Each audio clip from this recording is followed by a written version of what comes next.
And we're going to talk about the fact that social media has caused such a rift in society because of the fact that it's so easy to say what you want to say to a bubble with a profile picture, right? You're not talking to a human being, you're just talking to some random picture, right? And when you're talking to a random picture, it's easy to take digs, it's easy to, jump on and see, the very first thing that you see on somebody's profile, their bio or whatever, or a picture, and then people start attacking, physical attributes. They start attacking family. If there's a kid in a picture, people start jabbing at the kid. Yeah. It's crazy shit, right? Well, I think it's a lot like when you're driving around and you know, if you like in Charleston or any decent sized city, you drive around and you realize what complete assholes some people can be. Just driving around, people will cut you off for no reason. People won't let you merge for some reason because they think everything's a competition. Right. And one of the reasons that I think that we have a bunch of asshole drivers in America is because if I'm in my car and you're in your car, we don't really have to deal with the consequences of disrespect to one another. That Right. if you cut me off and I get pissed about it, I could probably just drive away from you. You're not going to chase me down. You might be Right. crazy, you could, Right. but most people are just going to be like, it's not worth my trouble. So there's a removal of the consequences, and social media is the ultimate expression of that. 110%. It's real easy to dehumanize people when they're just pixels on a screen. Absolutely. And there's no threat of getting punched in the mouth, right? Right. Yeah. And the thing is 9 out of 10 times the conversation that's being had is completely misconstrued because you're putting a tone Yeah. on somebody else's words based off of what's in your head and what they're saying. Yeah. So as soon as somebody disagrees with anything that you have to say, all of a sudden they're enemy number one. Yeah. At that moment, they're a target. They're not a human being anymore. They're just a target for your rhetoric to be like, you know what, F you, blah blah blah. Your wife's a hoe. Stupid Yeah. shit. They represent everyone who because we've got these binary politics. Most conservatives who don't interact with liberals, or vice versa, when they finally do meet a liberal, that liberal becomes the projection of all liberals. Right. To where it's like, oh, you must support the abortions in New York that are all the way until birth, or oh, you must support ICE being treated like the Nazi stormtroopers. And it's like, no, just because I vote on the left for whatever reason doesn't mean I support all of these things on the left. Right. But it becomes that way because you don't meet a lot of liberals. So when you meet one, you're like, you are all liberals. Right. And the worst part about that is so many of us in America, at least from my understanding and from what I've witnessed, most of us are really in the middle. Yeah. Right? We have policies on the right that we appreciate, we have policies on the left we appreciate, and then there's policies on the right and left that we don't appreciate. But there's so many policies. Yeah. And to say that you are 100% left or 100% right, that just means that you don't have a thought for yourself. Yeah. Right? It means that you are being fed everything and just eating it up like, a fly on shit. Right? Yeah, because I agree with you. There are no two people in the world that can agree on everything. Me and my own mother, if we were trapped in a room, there's no way we're going to get along. Me and my mom love each other to death. We can't be under the same roof for more than a week. And that's what I'm saying is that right? that's what we were talking about this just briefly when we were talking about equality last week. That's one of the mistakes whenever we talk about equality is we also have equality under the law, and equality in how we treat each other is 100% awesome. But we also have to remember that Steve is not equal to Matt. Matt is not equal to Valerie. Matt is not equal. There's no two people who are equal. Right. We all have a different walk of life. Yeah. We all have our own, I say objective reality. It's not objective. It's just different realities, right? We all have our own version of our truths based off of our experiences in life, right? So when a fact is given about like a big skew of things, a lot of times if it doesn't mold into what we feel personally, it's like can't talk to any of that. Yeah. You just push it away. Like, no, I don't want to have anything to do with something that doesn't fit every single part of what I believe. Nobody's gonna have that. Yeah. Nobody is going And that's to. what, you're hitting on the point kind of babbling about, which is all of those different perspectives, and no two people are equal, but we've only got two choices. You're talking 330 plus million people, and if you're a voter and you want to give a shit about politics, you have to pick that platform or that platform, and your vote really doesn't matter. Right, and how sad is that too? frustrating. Because the thing that bothers me most about that is almost every single person I've ever talked to is like, we should just vote in an independent. Yeah. Right. People say that, but when it comes to the polls, nobody's thinking about independence. They're thinking about rights and lefts, because the independent people, the independent politicians, aren't getting the screen time. Well, it's Right. more than I agree with you. I ran for office. Right. I was a I mean, I ran as a Republican, but I was very much an independent. But what this kind of gets a little deep, so bear with me for Sure. a second. But the human body, our biology, is oriented toward homeostasis, which means at any given time we are looking for normal, for comfort, for routine, for predictability, because it's safe. That's why people feel more comfortable.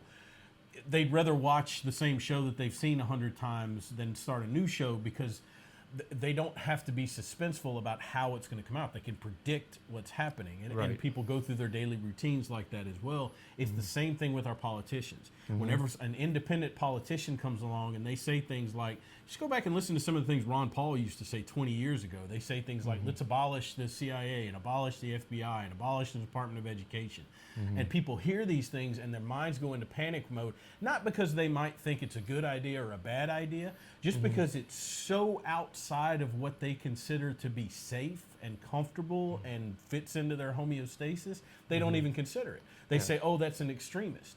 And the two parties take advantage of that by keeping everything nice and comfortable. They don't say of course the Republicans did, but they don't say we're going to deport all of the illegal immigrants at all times, because they know that's not really, that is so far outside of the feasibility of what could happen. Right. They just say, well, we're going to deport the criminals. And then they go along and they try to do that. They do things here and there so that they can campaign on it. But Yeah.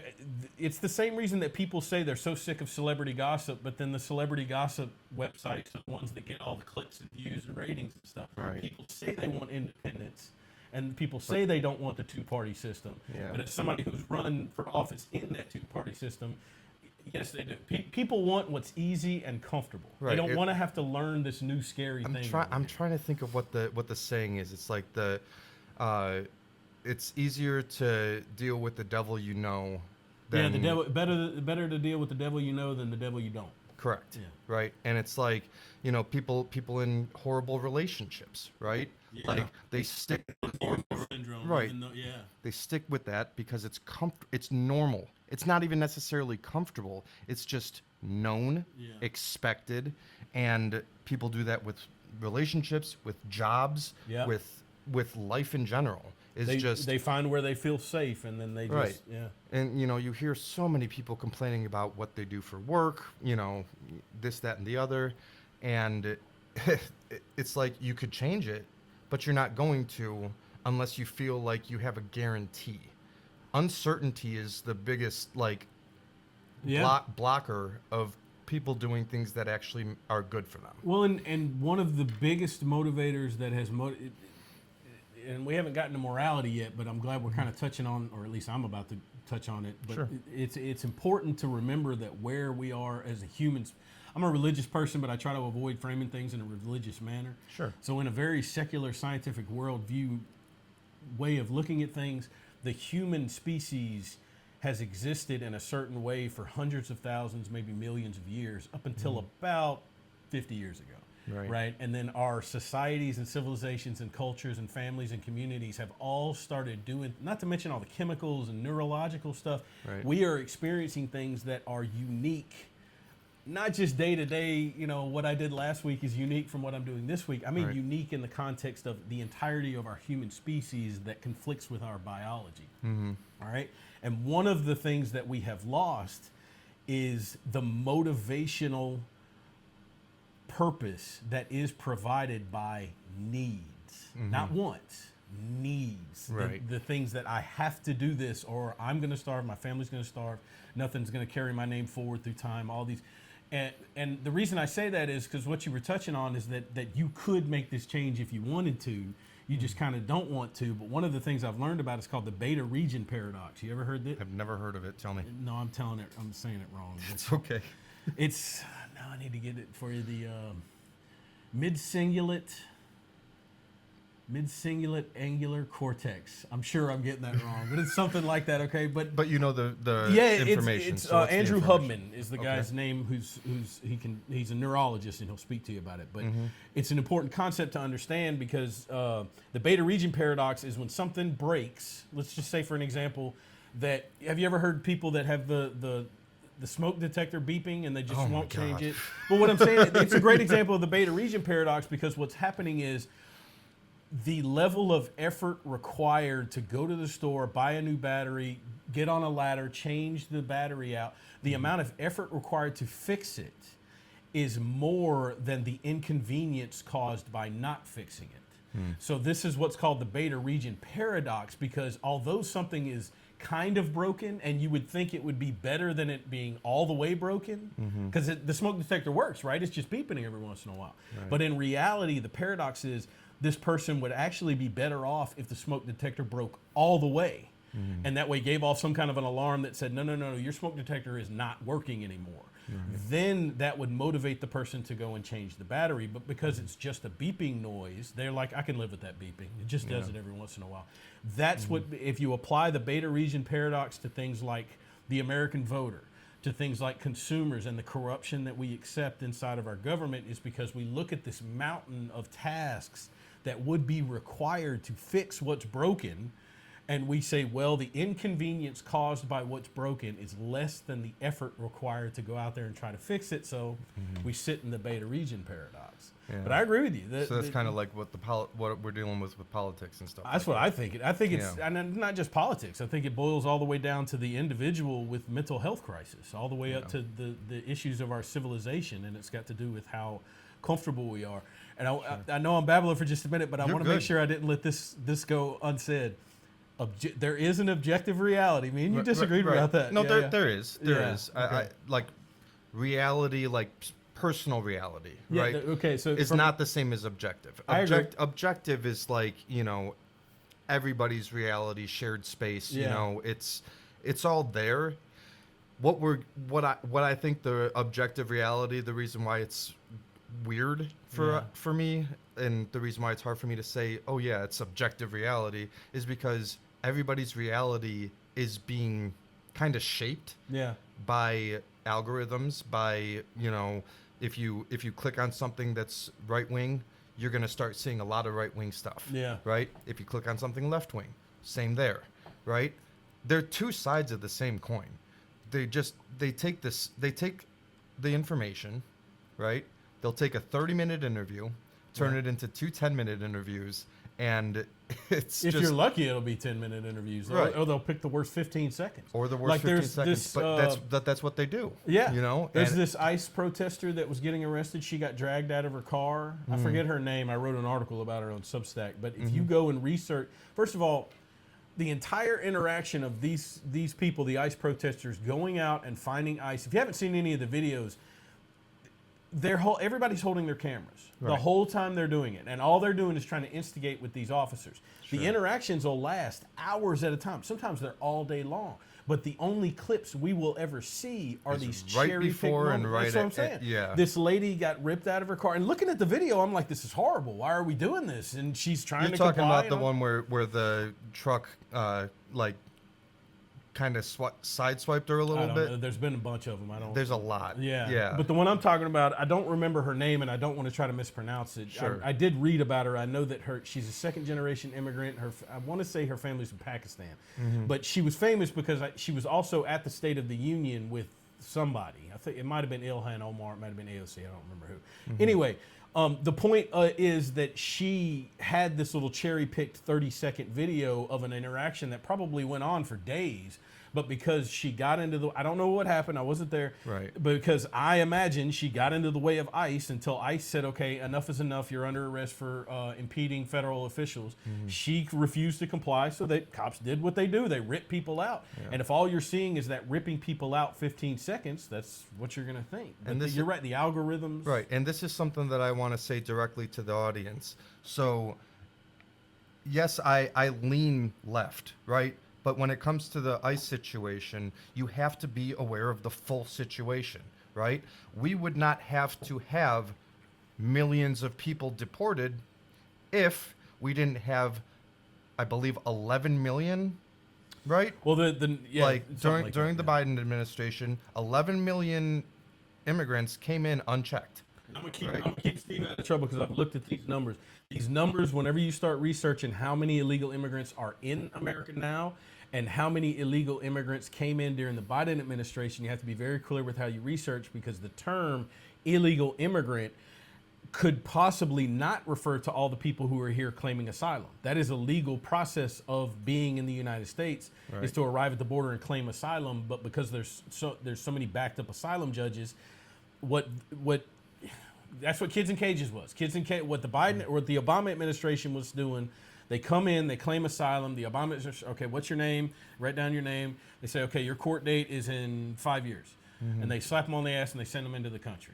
Okay, then Trump came in and he started putting them in holding facilities near the border. He had Mexico agree to hold someone. That's what Kids in Cages was them holding families at the border. Then Biden came in, and but what I'm getting at it with trying to keep you out of trouble is, I've researched it, and on the high end, you're talking, Ann Coulter estimated, I mean, you're talking, it's an insanely high amount of illegal immigrants. The low number, I think, is 30 or 10. It's somewhere between 10 and like 32 that are in America right now. But what you were saying, I just wanted to keep you out of trouble with the numbers, but I agree with what you're saying. But that's the thing is, you can't sit here and say ICE is bad. They're not bad. They're doing a job, right? The way in which they're doing it is not always going to be great. Just like police officers, there's a lot of good police officers out there, but you get a couple bad ones and they taint it for everybody. Yeah. Right? Which is how prejudice works. It's a great opportunity to mention this, that if you grow up in the South, in the deep South, and you don't have any black people in your neighborhood, the only black people you know are the black kids at school who beat you up and steal your stuff. And then everything you see when you turn on the TV is a black criminal being arrested.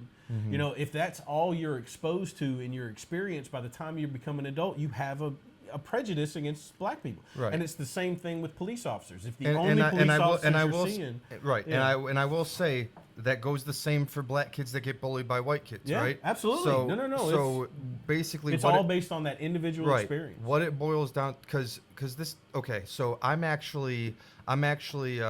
have a black boy that's living with me and my fiance right now. Okay. His name's Taylor. Like a threesome situation? Nah, No, I couldn't no. resist. I couldn't resist. He's a good kid, 18 years old, and just trying to do better in life, right? Yeah, Trying to get a leg up. Yeah. And we wanted to give him a better opportunity. Okay. Because, you know, he's a good kid. He's got a lot going for him. He's black, right? Yeah.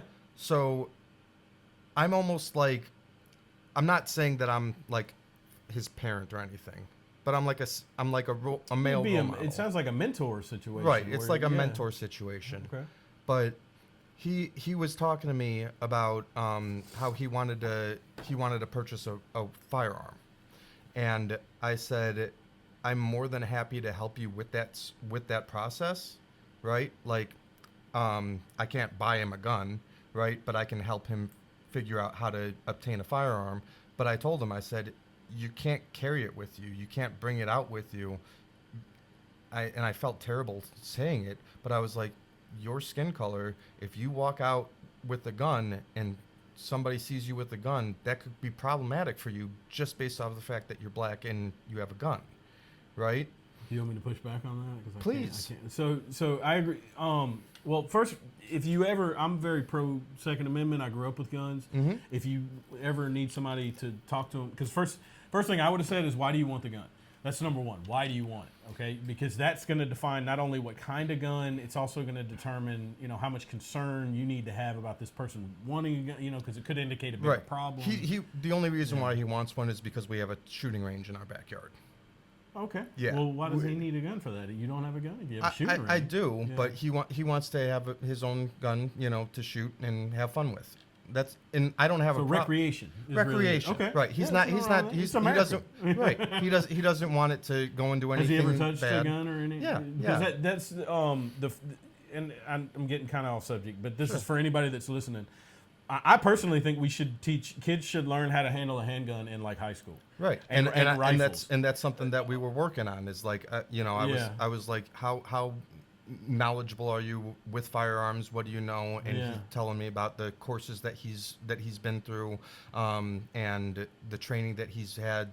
Finger off the trigger, all that stuff. He's very big on gun safety. Well, there's those four. I mean, the 4 rules, right? I'm not trying to call anybody. Tell me. Call anybody. But the 4 rules of gun safety. That if you learn these 4 rules of gun safety, you will always be the safest person in the room. Mm-hmm. They are the bar none. So the first one is and they're not in any particular order, but the first one is you never put your finger on the trigger until you're ready to fire the gun. Absolutely. You never touch the trigger. Yep. Number 2 is always treat the gun like it's loaded. Absolutely. Okay. Number 3 is see your target and see what's behind your target. Right. Okay. That's and a big number one. 4 is you do not point the gun at anything you do not want to shoot. Right. Okay. If you can master those 4 rules of gun safety, you will always be the safest person in the room. There's only 4 rules. 100%. So having said all that, and I'm glad we see, this is what I'm talking about, common grounds with a lot of stuff, because 100%. I'm very pro Second Amendment, and we can also have a conversation about gun control, because I believe in some common sense gun control. Yeah. Anyway, your friend, what's his? I mean, you don't have to share his name, but Taylor is. I'd hesitate to pull a number out of my butt, but let's just say 1,000% more likely to be killed by another black man than a police officer. 1,000%. And the reason now, him having a gun, yes, does increase his likelihood of being shot by police. It also increases your likelihood of being shot by police. Sure. Now, there are statistics out there of black fatalities, white fatalities, black cop, white cop. There are statistics out there that show this disparity that also have to be taken into all of the facts of the situation.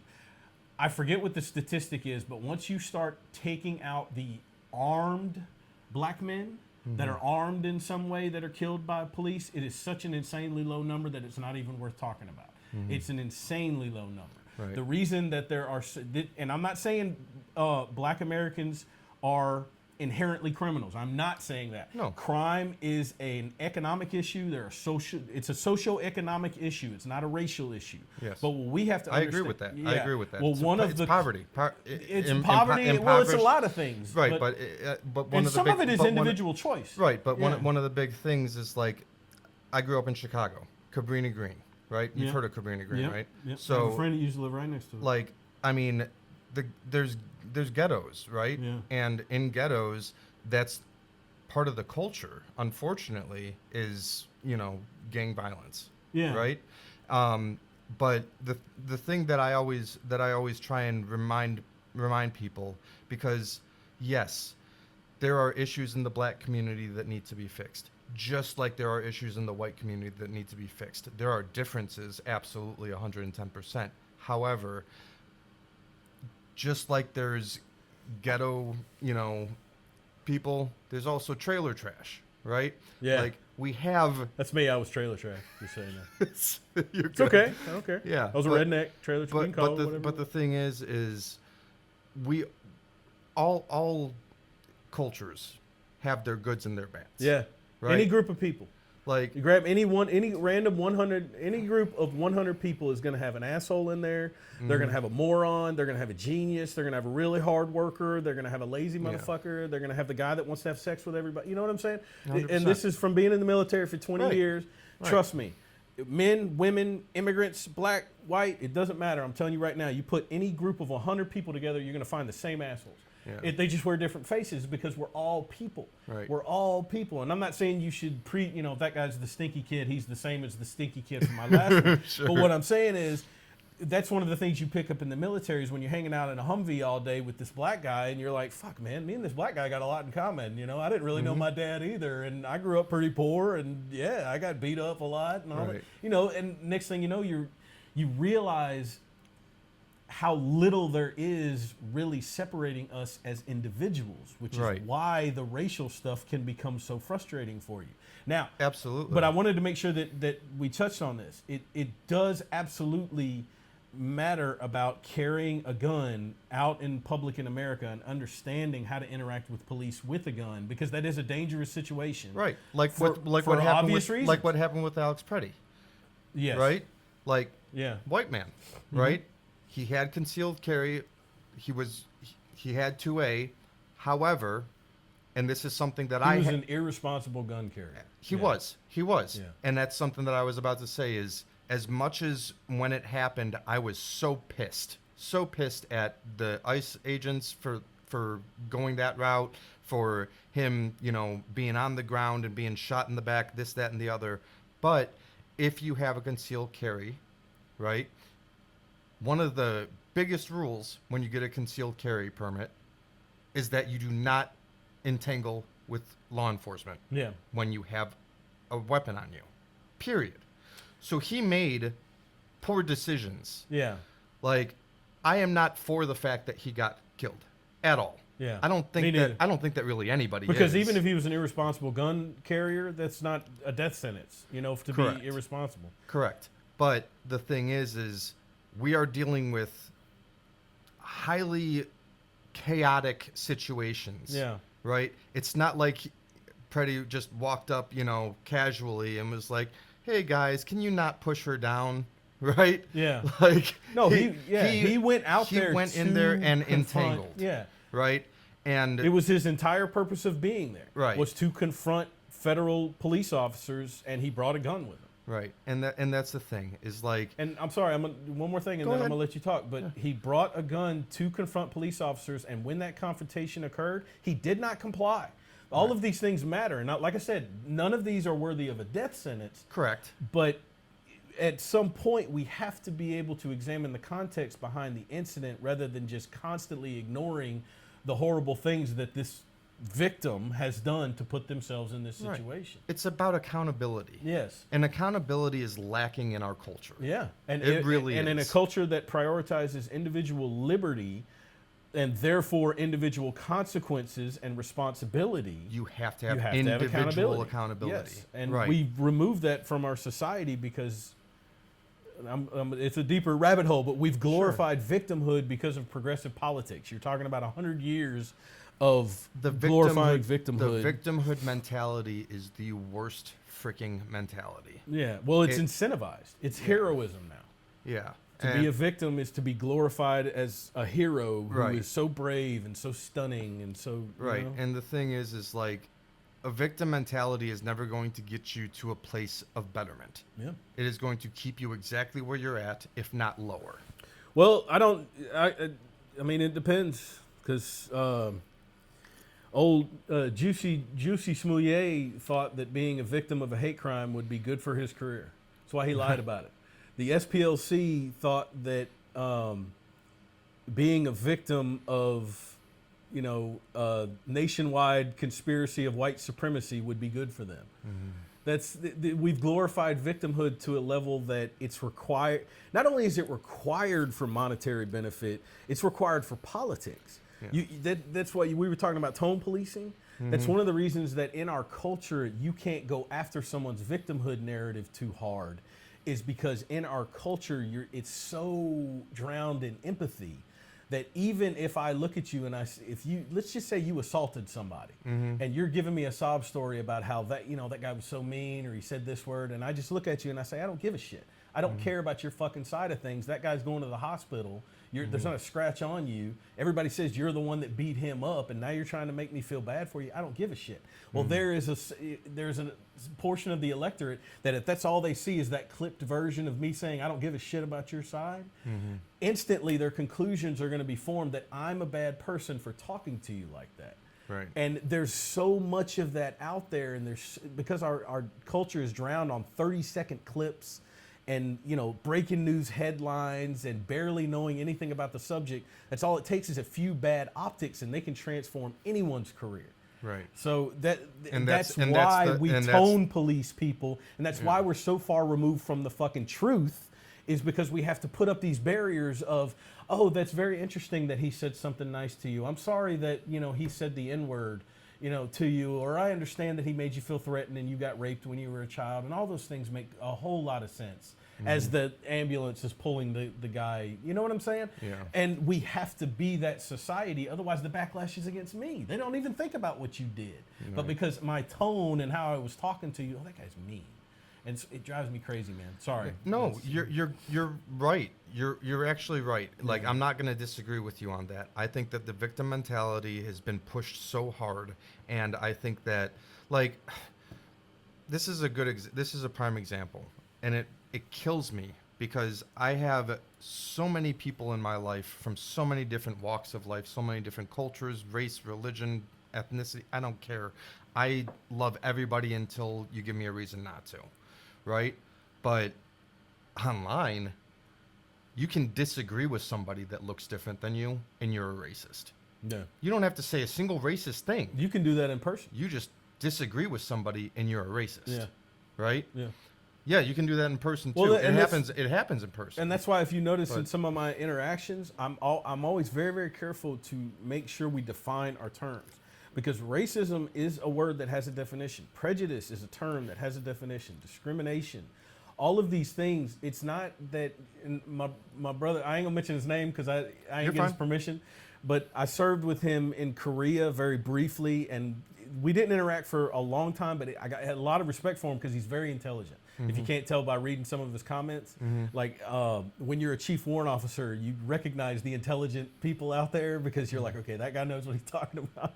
And he was one of those guys. But now what we're arguing about is he is arguing that the objective reality of the definitions of words and concepts like critical race theory and equity and things like that, he's saying you cannot examine these things without applying a framework that has been supplied by experts, the academics that have studied it. Right. Okay. And that's what really bothers me is that we have to be able to agree on that objective reality. The definitions of words, before we even talk about, if we say systemic racism exists in American society because even with color blindness, the net results of a meritocracy are equal to the net results of a racist system. So that's the argument as I understand it. If we agree that that's a fact, which may or may not be real depending on which outcomes are being measured now, but if we agree that that's an objective fact, we put that in the objectivity and then we start defining our terms. We don't jump straight to, oh, that must mean systemic racism exists. No, no, we have to put it in the object realm, and we have to have a discussion about our perceptions and logical thought and reason and how to have an equal society where everybody is treated equal. Right. And instead of doing that, we evaluated the outcomes of these systems and saw these unequal results and decided, okay, society is inherently broken, and the only way to make things fair, which is it's a concept that doesn't exist in nature, but in order to make things fair, we have to put a finger on the scale of this specific metric so that we can get the outcomes that we believe are fair. And I mean, once you break down the logic of that mentality and you get down into the philosophical implications, it's like, okay, so you're telling me that in order for our society to be fair, we have to use the force of law, the power of courts and fines, the power of our culture to, whatever you want to call it, cancel it, to be able to refuse contracts based on your personal views on everything, but based on the race of the individual. That now society itself has to start treating people differently based on race to overcome the unequal outcomes caused by people being treated differently because of their race. You're telling me that in order to overcome the consequences of this bad thing, we have to repeat the bad thing and do it in a different way so that it eventually results in fairness. And once you start taking a look at it like that, you're like, how does that make any sense? Right. And how is this an academic theory that has made it all the way to? You can't be a lawyer without understanding critical race theory. Right. It's in the American Bar Association. Right. So my point on that, because I don't disagree with what you're saying whatsoever. Yeah. But give me pushback.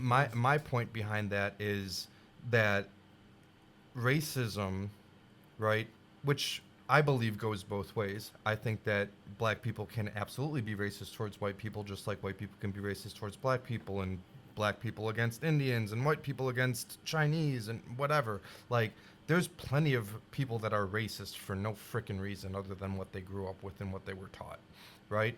The reason why I believe that systemic racism does exist, which what you just said makes sense. Like, we're trying to fix a race issue with a race issue, which is ridiculous. How do we, like, what is the way that we fix this, right? I don't know.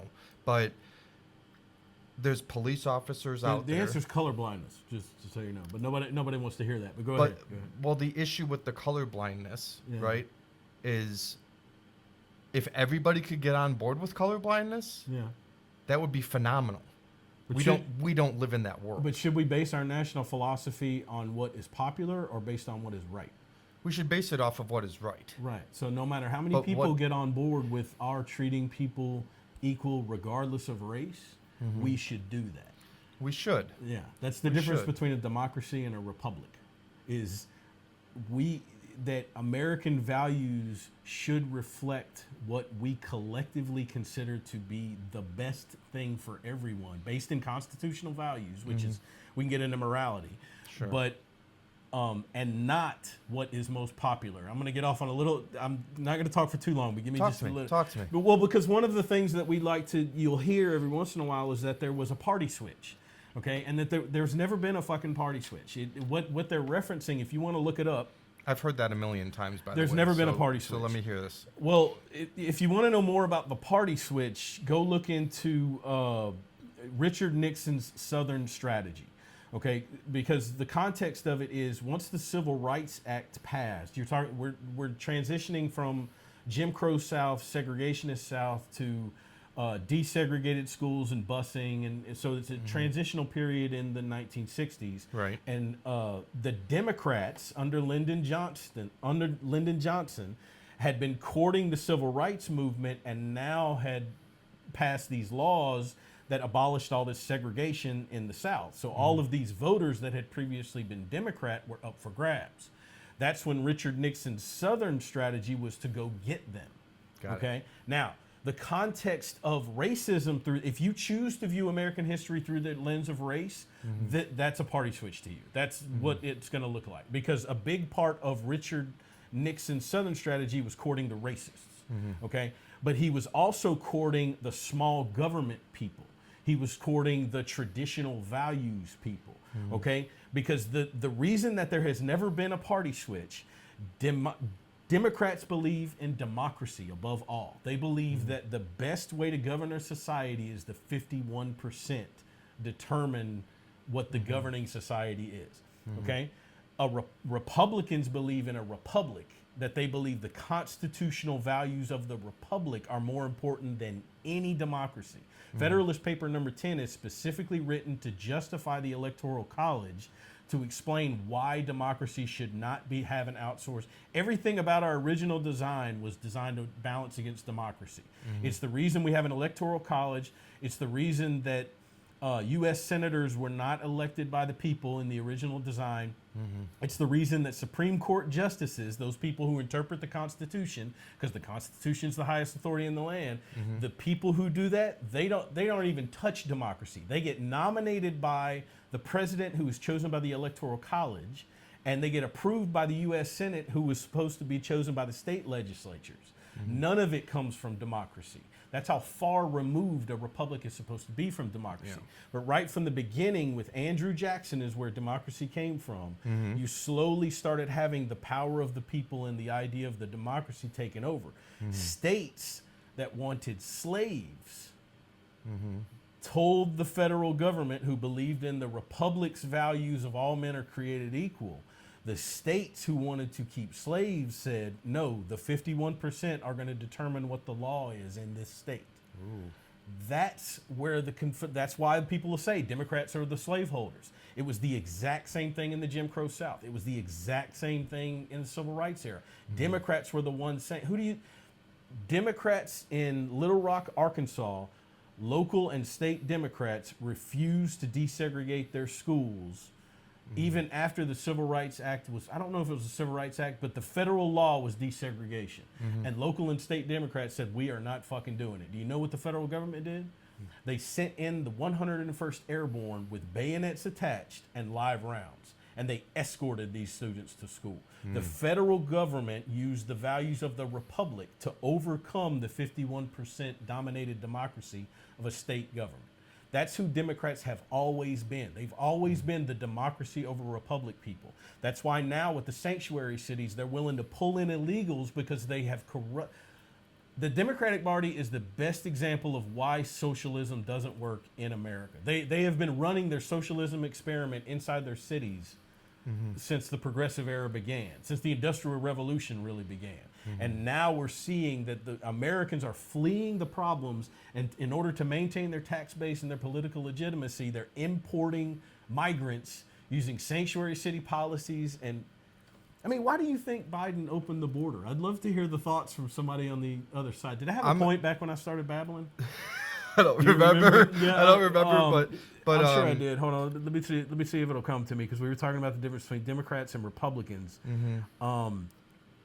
But talking about systemic racism is where it all branched from, right? Well, the reason it's important to understand that, the original thing was there was no party switch. There was no party switch. There was a Southern strategy in which Richard Nixon went and he did start recruiting some racists. It would look like a party switch if you view politics through the lens of race, but in reality what happened was the parties themselves switched their racial alignments. It was not like small town people are local government. Those are the democracy people. That's where democracy is supposed to exist in America. Right. It's at that local and state level. They're the ones that want that small government. That's why when Richard Nixon came after him and said, hey, we'll fight against the enactment of the civil rights. I don't know how he would campaign, but it was to the racists and the small government people. And so they started moving towards Republicans. The systemic racism, I disagree that it exists so what does systemic mean to you? Let me define that. Just the system, right? The system, so the government, right?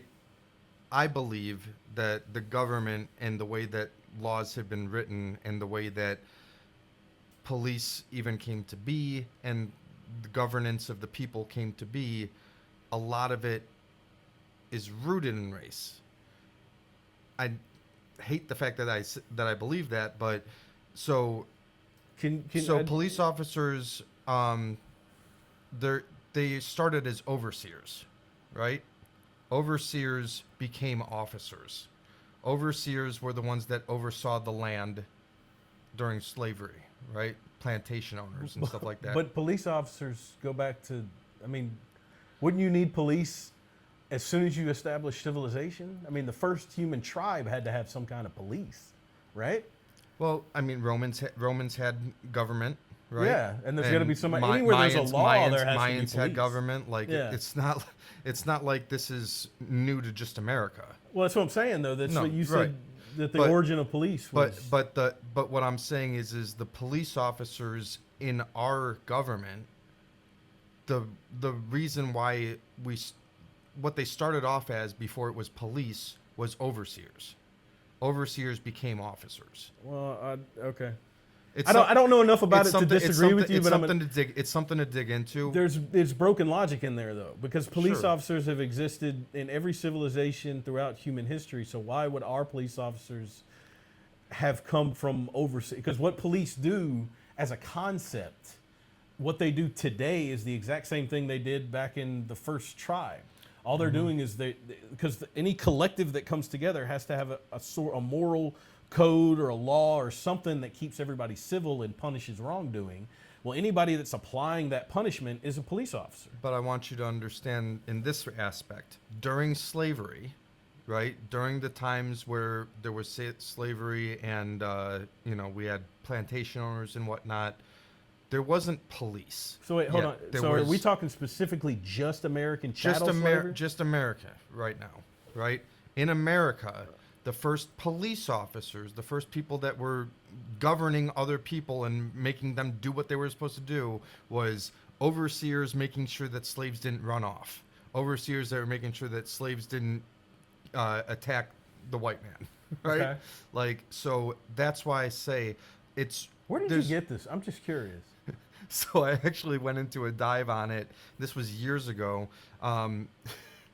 Because I love you, Steve, but we're slowly getting to the point where I'm going to call bullshit, and I'm going to be comfortable with being proven wrong. No. Because none of this makes any logical sense. So- Because what you're describing are guards. Those are just guards that make sure prisoner. Look the difference between a slave and a prisoner. And so anybody who's a slave or a prisoner, they have to have some kind of guard to make sure they don't get away because they're slaves or prisoners. And Right, I mean, but you that see- goes you back see- further than so the idea. So we've always had police. We've always had guards. We've always had slaves. So the idea that American chattel slavery overseers would transition to our modern police, I don't understand why we would track our modern police to a place that's different than all other police that do the same thing. You know the song, Whoop Whoop, that's the sound of the police? Yeah. That's the sound of the beast? Listen to the lyrics in it. Well, no, I'm not ever going to listen to that song. Okay, fair. But in that song, they say overseer. Now it's in my head. They say overseer, officer, overseer, right? Okay. Which triggered me to go, let me dig into that. And I went down a rabbit hole. This was years ago, so I don't really remember all the details. Okay. But basically, that's where I got that information from. Was that song triggered me to do some research, and it was basically saying, yeah, the original police force was the overseers of plantations. It transitioned to governance of society. Well, this is a great. So I guess you're saying from a subjective perspective. Mm-hmm. So from a certain standpoint, American police come from American chattel overseers. Mm-hmm. I mean, you're not trying to tell me that that's an objective fact that you can drop, because that's what I'm hearing is that I could be wrong. It very much sounds like one of these historical facts that people will put out there, and it's just a simplified version of history, like saying that the 3/5 compromise was just about, it proves how all the founding fathers were bullshit racists who didn't care about slavery. And that's not true. We have the founding fathers documents, and that some of them wanted to free slaves right from the beginning. Others knew it was going to be a civil war, sooner or later, because you know what I'm saying? But Right. what I'm saying is there's a certain perspective of history that draws our shared culture into a specific perspective of racism. Yeah. Of the police that you see. The reason that you should say all cops are bastards is because, you just don't understand. which they're you not. don't know that. Which they're not. Man, screw police. No, I'm kidding. I got a lot of friends that are I have police. a lot of family that's police. No. I honestly, all you have to do this is a different subject, but you originally wanted to talk about systemic racism. But It's fine. We're just talking. But oh shit, I lost my train of thought, man. It happens. Damn it. God, I'm getting old. So, but with the people that define the all cops are bastards based on this limited knowledge history of a certain perspective that says modern police can be traced back to the overseers of chattel slavery. Mm-hmm. I mean, there's probably some documents or something. I wouldn't want to call bullshit on that, because you could probably produce something that says that. But it's the kind of generalized nonsense that it's like, no, police have always existed. Guards have always existed. Slaves have always existed. I agree that American chattel slavery is unique in the context of history, and everybody should learn about it, because most slavery throughout history wasn't. Not, because there's also, there was also in Egypt they had the Jews. Yeah, right? but so American chattel is- slavery was unique in the fact that we kept we literally bred a race of slaves. Like, we kidnapped them from Africa and it kept them in servitude for their entire life. From the time that they were born, they were property. And the time that they died of old age, they were property. And any kids that they had, I mean, we sold their kid, they were livestock. And that is, it's unique in the form that ancient slavery, it had forms of that, but it was, people who were slaves in the ancient world, they were the armies that lost battles, or they were the villages that got conquered, or they were the, you know what I'm saying? There were various, and slavery could even, you had rights as a slave. Go back and look at the Code of Hammurabi. There were certain, anyway, but American chattel slavery was unique, which makes American racial relations unique. This is a subject that I've spent a considerable amount of time thinking about, and it's why when I say systemic racism doesn't exist, it's because we have reached a point in American history in our race relations where we have allowed the perspectives of reality, the subjective examination of, like, I think this is what's happening, so that's what's happening. And if you disagree, you're a bad person. And it's like, no, that's not how America works. That's not how freedom works. That's not how liberty works. So let me and ask that's you what's something. happened to our racial conversations, and it's why they've become so poisonous. Because nobody wants to talk. So let me ask you this question. Do you think that when Obama was running for president and Donald Trump brought on the whole birther movement, do you think that that was racist? I think it can be perceived as racist. Do I think it was? Asking if it's racist requires knowing what is in Donald Trump's heart. I don't know Donald Trump. I have no idea if he's a racist. There are reasons that you can ask about based off of things that he's done historically. Hold on, let's stick to one at a time, Okay, though, because there are reasons to ask about Obama's birth certificate that are not racist. There are reasons for him to not care about perspectives of racism when he asks that question as well. And those two things are what drive people crazy when they want to call it racist. When they say something's racist, and not only do I say, no, it's not racist, I say, I don't care that you think it's racist. That's why people get pissed off about that. And that's why, oh, well, then anybody who wants to see Obama's birth certificate is a racist. Honestly, until that moment, I thought somebody was checking all the birth certificates. I thought this was a standard thing, because there's only like 2 constitutional requirements to be the president. So I'm like, wait, nobody's checking the birth certificates? Don't you have to register to run for president? Right. You know, what's the process for? I always thought that was part of it too until Trump brought it up. I guess a better question for that is not necessarily is Trump racist for it, although I think that he has his racist values based off of him not renting to black people, him not letting black dealers in the casinos. Like there was a lot of racist things that he's done in the past. Regardless, I don't know about any of that stuff. that's okay. You can look it up. Obviously, it's Well, there. I mean, but hear me out. Hear me out. Is there more to it? Yes. Okay. When Trump said the birther movement, who do you think got riled up the most? The birther movement? The birth certificate, right? Who got riled up the most? Who got riled up the most? What does that mean? So riled up? basically, like when he said, "Oh, Barack Hussein Obama," right? He always has to say the Hussein because got to nail Ain't that his name? Ain't that his name? Listen to the way he says it, though.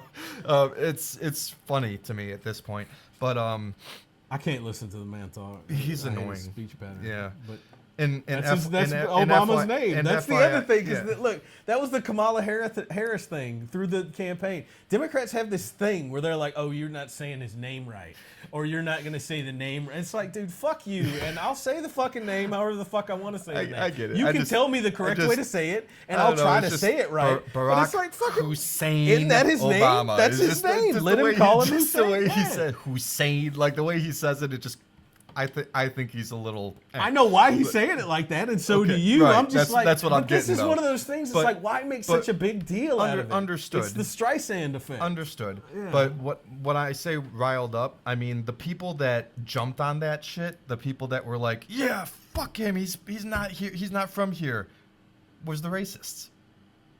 Right? Yeah. So I can agree with that. So that's what I'm getting at is like even if he isn't racist, which I personally believe he is, but even if he wasn't, what he said riled up the racists. Okay, so let's talk. So let's talk about what Donald Trump does. Okay, what you just described is a great example. And first, real quick, before you say that, because I do want to hear this, because I feel like I know where you're going for it, and I'm ready for it. Just because he leans right and I lean left doesn't mean that he loves Trump and vice versa. Like, I don't. Like, I don't think that there's a lot of Republicans out there, who don't necessarily like Trump. Yeah. Right? Yeah. There was one of them after the shooting, the piece of shit who's this is just my personal opinion. Mm-hmm. I don't know the man. The only thing I know about him is this specific incident. Mm-hmm. That he works for the Lincoln Project, and you're talking, it wasn't 15 minutes after the shooting, he gave an interview and blamed Trump for the shooting that just happened. At the White House correspondent? Yeah, he blamed Trump for it. It's like, oh, well, Trump's rhetoric is... Anyway, but I agree with what you're saying, that just there are plenty of people on the right who do not like Trump. There are plenty of people, I think, in the middle and on the left that are like, if Trump would just shut the hell up, I would vote for him. If he would just keep his mouth closed. I talked to my brother. would vote for him. I talked to my brother about this. Yeah. It's like, if it wasn't... Well, that shouldn't affect your vote, what he says. I mean, I get it. If it wasn't Trump, yeah, and it was anybody else, if you just put another... with the same policies, wouldn't be a fucking problem. Dude, he'd be one of the greatest presidents of all time. If he could just shut his damn mouth sometimes, right? All right. But Trump opens his mouth, Yep. and he gives us the birther controversy. Yep. Okay? And then from the birther controversy, there's a series of... So you got people that think it is racist. Mm-hmm. You got the people that support it because they're racist. You got the people that don't give a shit. Mm-hmm. And then you got people that are interested. For whatever reason, they are interested in this story. Sure. Okay? Trump is not courting these people, and he's not courting these people. He will use these people, the support because they're racist, and the people who are offended because they're racist. He will use these two. It's called Trevor's axiom, just so you know. Okay. Because he makes them play on each other. As they play on each other, they build algorithmic functions that you're always talking about. Yeah. Every single one of them having his name in it. Right. The next thing you know, he is everywhere. And anything that Trump says that is even remotely interesting, guess what happens? He gets all of the interested people. Yeah. Okay? The people that don't care are sick of these two. They do not hold any grudge against the interested people. Right. The people that don't care, they are pissed off at the racists, and they're pissed off at the racists on both sides. Mm-hmm. Okay, so when he brings up this birthday, and so does it matter that Donald Trump is racist or not? At that point, no. I don't think he cares about race. I think Donald Trump is like 99, I don't want to say a percentage. He's like a lot of Americans, and he doesn't give two shits about race. He doesn't give two shits about gender. He's going to do whatever he's got to do to maximize wins and minimize losses. And he'll throw out some shit that you're going to think is racist just to get his name on your Facebook feed so that you can get shared into your circle, and everybody's like, fuck, I hate Trump. I hate Trump so fucking much. And then entire communities are coming together just to scream into the woods about how much they hate Trump. Then that video gets shared around, and there's a whole community on the other side that's going, God, look at Trump making these people scream into the woods. I love Trump. I love Trump so much. And the rest of you, the people who might be interested and the people who don't give a shit. It's because we live in a world of trolls. It's a fame-obsessed culture. Right. It's a fame-obsessed culture, and what gets you fame nowadays is clicks. Clicks and views and outrageous behavior and righteousness that comes from activism and the victimhood. You know what I'm saying? Mm-hmm. That's who we honor as heroes today. So that's who drives our culture. It's fucking insane. And that being said, we're going to stop this episode. We'll see you on the next one.